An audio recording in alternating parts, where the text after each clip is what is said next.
आपको सबको नमस्कार। अभी कुछ दिन पहले हमने एक कैंपेन चालू किया था, एक movement, make India number one. 130 crore लोगों का सपना है कि भारत दुनिया का नंबर वन देश बने। लोगों का प्रश्न है कि हमें आज़ाद हुए 75 साल हो गए, फिर भी भारत पिछड़ा क्यों रह गया? कितने देश हमसे आगे निकल गए। आज जब दुनिया में कहा जाता है कि भारत एक गरीब देश है, भारत एक पिछड़ा देश है, बहुत तकलीफ होती है। 130 करोड़ लोगों का सपना है कि भारत दुनिया का नंबर वन देश बने, भारत एक विकसित देश बने, भारत अमीर देश बने, भारत सर्वश्रेष्ठ देश बने, भारत शक्तिशाली देश बने। 130 करोड़ लोगों का सपना है।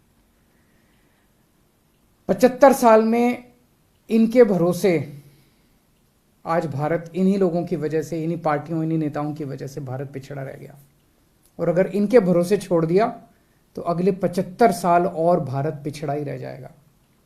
अब 130 करोड़ लोगों को साथ आना पड़ेगा, 130 करोड़ लोगों का अलायंस करना पड़ेगा, 130 करोड़ लोगों को एक टीम की तरह, एक परिवार की तरह हम सब लोगों को मिलकर मेहनत करनी पड़ेगी।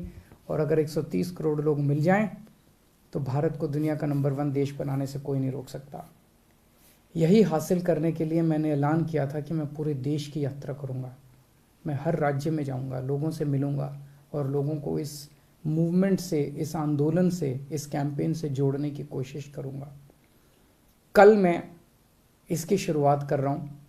सबसे पहले मैं अपने जन्म स्थान पे जा रहा हूं, हरियाणा में, हिसार में। मैं हिसार में पैदा हुआ था। हिसार में एक गांव है, हिसार के पास सिवानी, वहाँ पे पैदा हुआ था। हिसार से मैं अपनी इस शुभ यात्रा का, पवित्र यात्रा की शुरुआत कर रहा हूँ। और वहाँ से एक एक करके सभी राज्यों में जाएंगे, लोगों को जोड़ेंगे।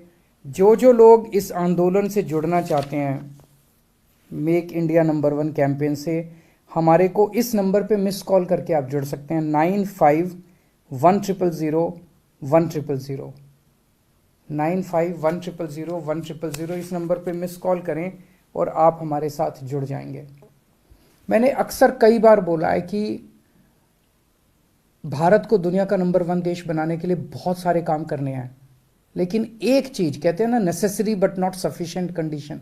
नेसेसरी कंडीशन ये है कि जब तक हमारे देश के हर बच्चे को अच्छी से अच्छी शिक्षा नहीं मिलेगी, शानदार शिक्षा नहीं मिलेगी, फर्स्ट क्लास शिक्षा नहीं मिलेगी, जैसे अमीरों के बच्चों को प्राइवेट स्कूलों में जैसी शिक्षा मिलती है, वैसी शिक्षा इस देश के हर बच्चे को, चाहे वो मिडिल क्लास का हो, चाहे वो गरीब हो, उसे अच्छी से अच्छी शिक्षा नहीं मिलेगी और फ्री में शिक्षा नहीं मिलेगी, तब तक देश आगे नहीं बढ़ सकता।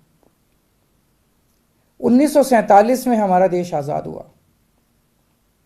उसके बाद से हमने कई इलाकों में, क्षेत्रों में तरक्की तो की है, लेकिन एक जो सबसे बड़ी गलती रह गई देश आज़ाद होने के टाइम पे, जैसे ही देश आज़ाद हुआ था, हमें सबसे पहला काम ये करना था, गांव गांव के अंदर शानदार सरकारी स्कूल बनाने चाहिए थे। कोने कोने के अंदर शानदार सरकारी स्कूल बनाने चाहिए थे। अगर हम उस टाइम ये काम कर जाते, आज भारत के लोग जो हैं वो शिक्षित होते, और एक शिक्षित अगर पूरा देश होता, सारे बच्चों को अच्छी शिक्षा मिली होती, हमारा देश गरीब देश नहीं होता। 75 साल खराब हो गए। कल प्रधानमंत्री जी ने एक ऐलान किया कि 14,500 सरकारी स्कूलों को देश भर में अच्छा बनाया जाएगा, मॉडर्न बनाया जाएगा। बहुत अच्छी बात है, लेकिन 14,500 स्कूलों से क्या होगा? देश में 10.5 लाख सरकारी स्कूल हैं, 10.5 लाख। अगर 14,500 स्कूल एक साल में अगर करेंगे तो 100 साल लग जाएंगे 10 लाख स्कूलों को, 70-80 साल लग जाएंगे 10 लाख सरकारी स्कूलों को ठीक करने में। इतना टाइम तो नहीं है। 75 साल खराब हो गए।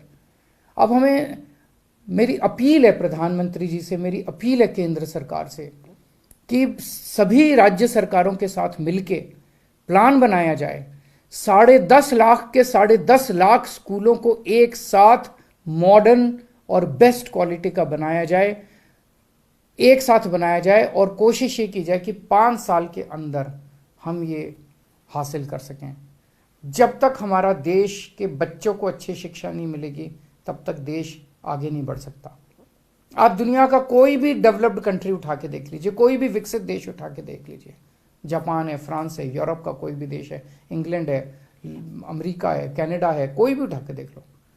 एक देश बता दो जिसने जो डेवलप्ड हो गया हो, जो आगे बढ़ गया हो, जो अमीर बढ़ गया हो और उन्होंने अपने बच्चों को अच्छी शिक्षा का इंतजाम ना कराओ। बिना अपने बच्चों को अच्छी शिक्षा दिए हम आगे नहीं बढ़ सकते। तो 14,500 स्कूल तो एक तरह से समुद्र में बूंद की तरह के हैं। 10.5 लाख सरकारी स्कूल है, इनको सबको एक साथ 5 साल के अंदर ठीक करना है। नमस्कार।